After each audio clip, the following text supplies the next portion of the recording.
this video I'm going to show you how to use symbols in Designer to be able to create shapes and change pattern fills at will almost across a number of shapes all at the same time.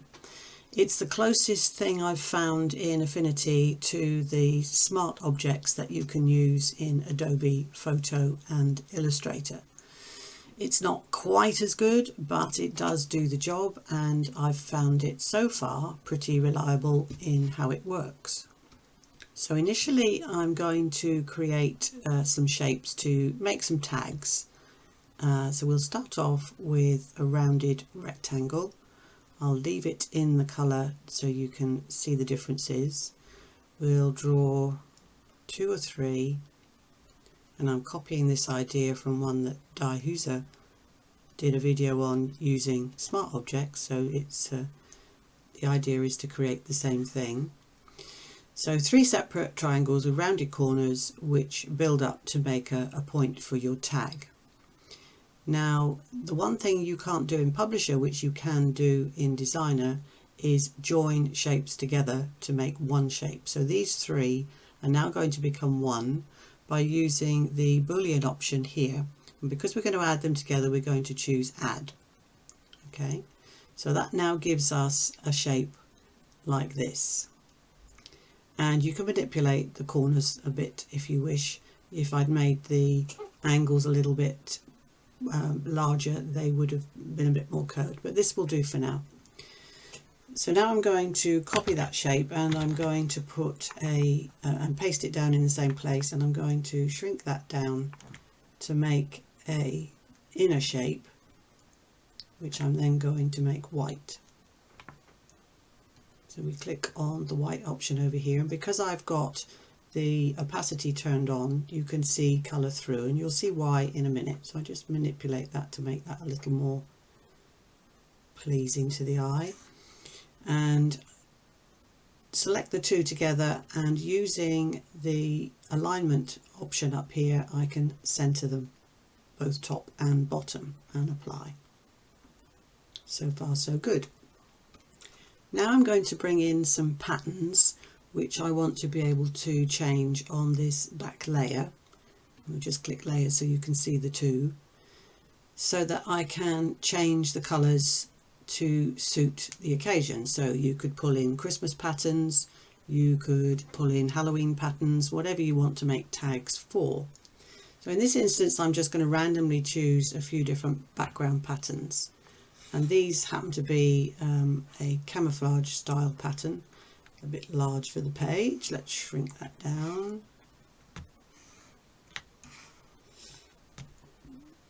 Okay, that's going to be about the right height, and just narrow that off a bit. And you can, if you didn't want to lose the pattern on the side, or rather if you didn't want to squash the pattern, you can use the crop feature here to pull that side in. As you can see, it just crops off the image, but we'll leave that as it is for now. So I'm going to bring in some more colours so you can see how this is going to work, and I will just pause the video while I do that.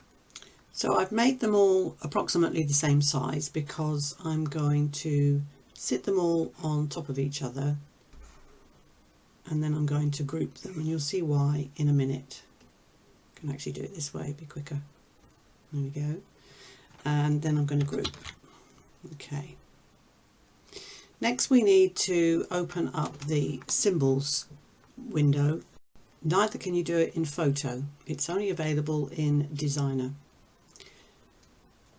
When you've clicked on symbols, this little tag comes up, and we're going to click on that group which we've already got and create, and it will create a symbol. We're going to drag that across our pattern, and then we're going to move it so that it is within the mask.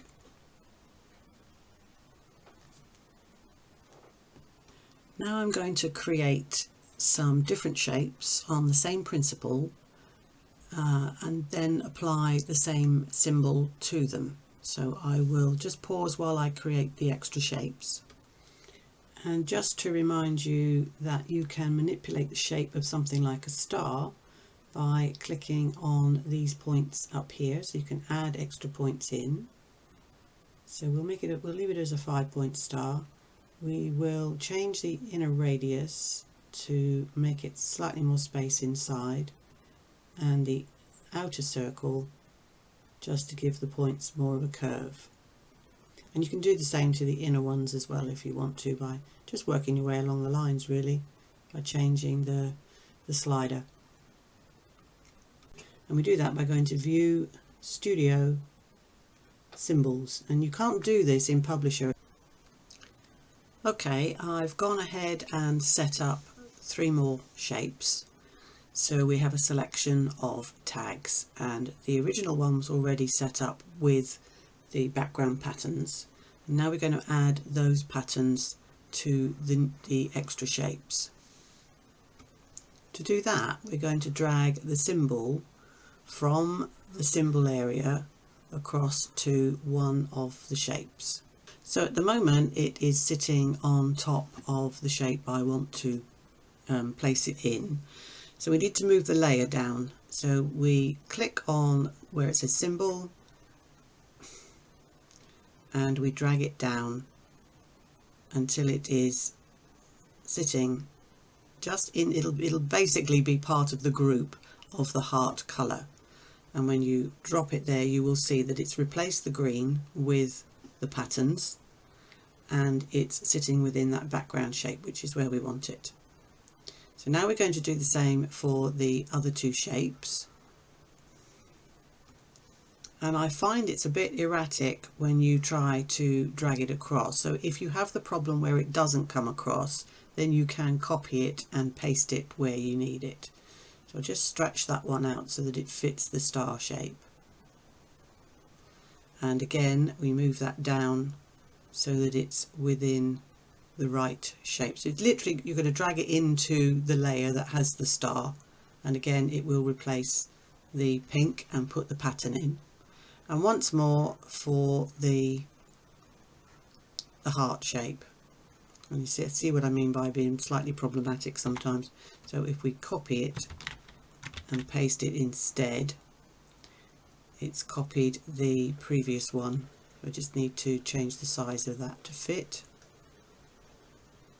There we go. And again, drag it down so that it's within the right shape. So now you might be thinking, well, that's all very well and good, but they're all the same colour, and I want to be able to change those colours since we put several colours into the symbols. But if you look inside the group of the tier and down to where it says symbol, you will see we've got all the other colours. If you turn off the top one, the next colour down shows, and it changes all of them at once. If you turn off the next one down again, then you come down to the pink, and again down to the dark blue. So now if I copy those, so we select them all, press Ctrl and drag down, and that copies all the shapes. And then it will change the colours on all 8 of the shapes, all the way through. So that then allows you to have a page of different shapes which you can change the backgrounds of, albeit all of them at the same time. There you can, if you want to get complicated about it, have different shapes with different symbols. So you'd have more than one up here, and then you would be able to change different shapes to different colours. But I think that will get more complicated in the document and have too many layers to deal with further down. But this is the best replication of the smart object use in Photoshop and Illustrator that I have found for Affinity, and a very kind gentleman on the Affinity forum pointed this one out to me. I actually didn't know anything about symbols, so we've all learnt something with this particular video.